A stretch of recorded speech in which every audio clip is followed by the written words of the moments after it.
The shattering of the Elden Ring was the beginning. Not quite, because before anything collapsed, it was already swaying.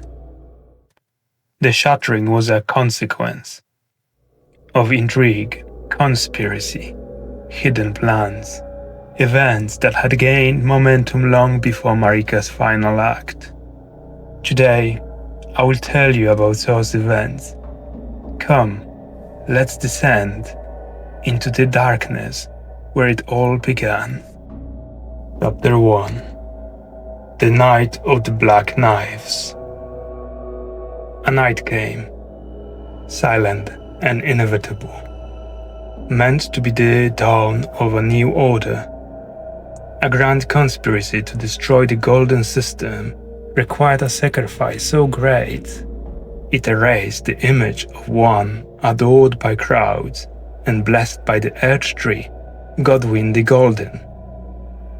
Once a perfect symbol of the Golden Order, he became the face of something so terrifying that the lands between forgot what he looked like in his days of glory.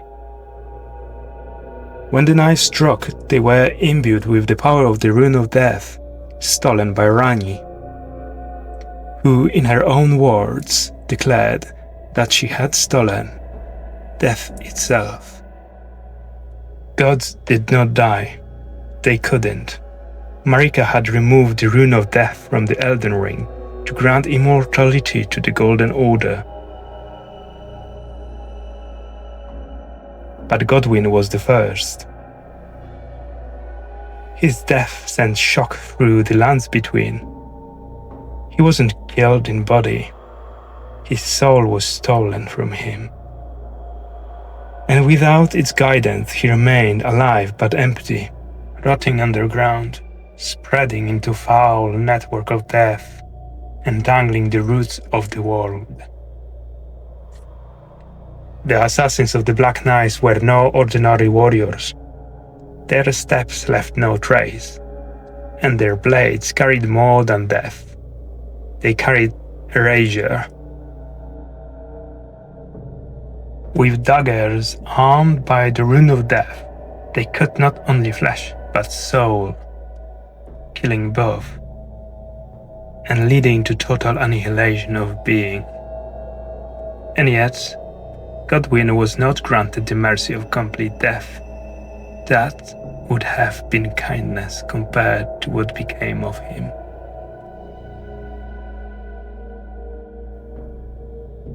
Gods were meant to be immortal. Gods did not die. But on the night of the Black Knives, the fates of Godwin and Ranni broke that law. He lost his soul, and she her body. He, the victim, had no choice. She, the great conspirator, offered herself willingly. The Rune of Death was split, one half to slay the body, the other to obliterate Godwin's soul.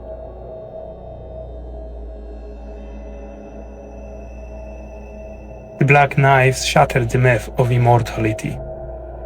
The Night of the Black Knives was not just an assassination. It was an act of rebellion aimed at destabilizing the power structure. It was a grotesque end of an era and the beginning of a world whose order knows no mercy.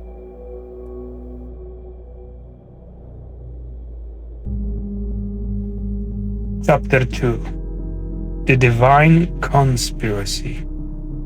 Why did Godwin the Golden have to die? Who was he, and why did he stand in the way? Son of Marika and Godfrey, he had vanished like a pawn in a greater cave. Let us ask ourselves, what role did his mother play in all of this? The golden-haired Empyrean of the human race with ties to the Black Knives, carried in her heart the weight of old wounds and trauma, which might have driven her to betray her own order and to use Mesmer in a brutal campaign against the Hornsens, fanatics who once oppressed her people.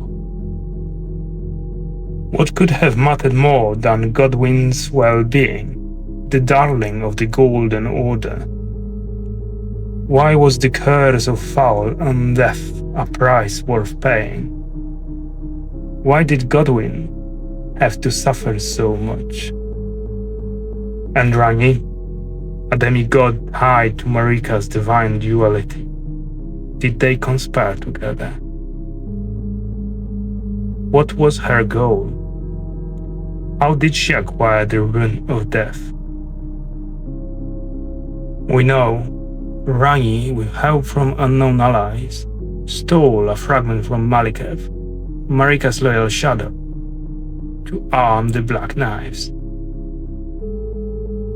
But what was in it for the assassins?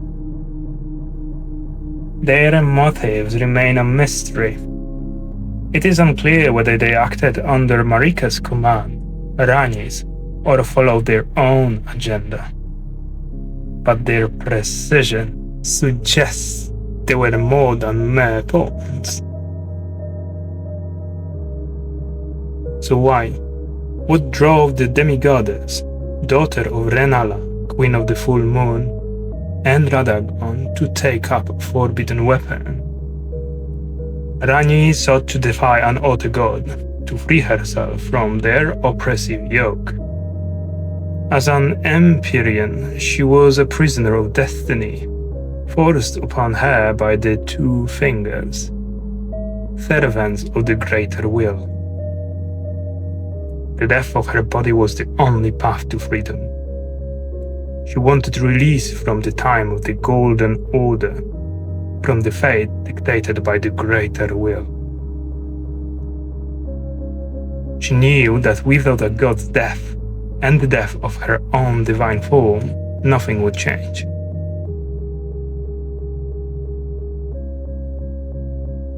So Rani obtained the fragment that kills the body, and Godwin had to die in soul.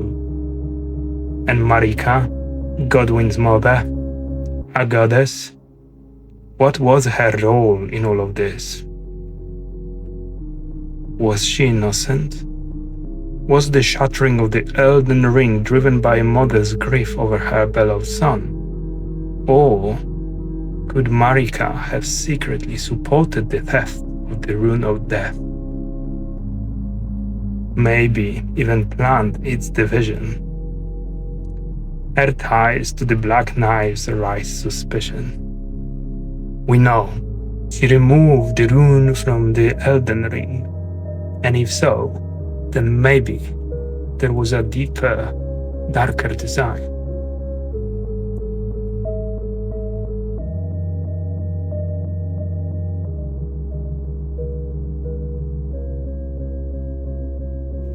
What was the link between Marika and Rani in Godwin's assassination?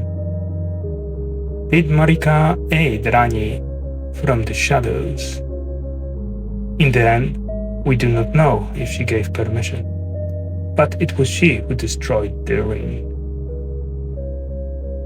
thus triggering a chain of consequences, wars, and the coming of the Tarnished. She stopped believing in the order she once embodied. So, was Godwin's death a sacrifice made by a mother? Did Rani's blade strike where Marika could not reach?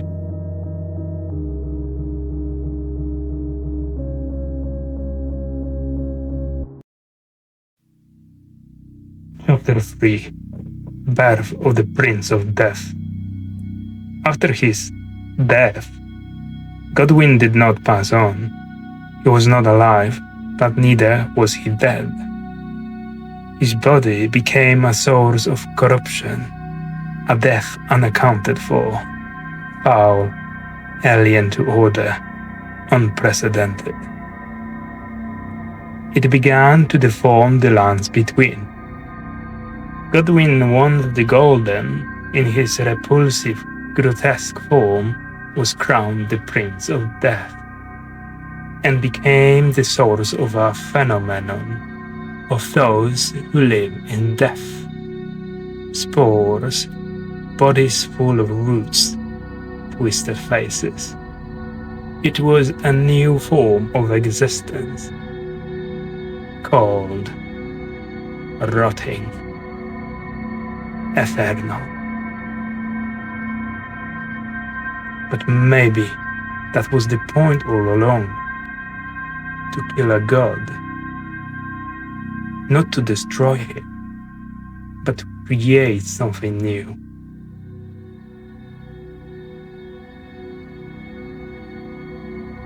Rani gained her freedom. Marika brought about the fall of order. And the Godwin, he did not die. He is still growing. Was he merely a victim, or perhaps the seed of a new mortal world?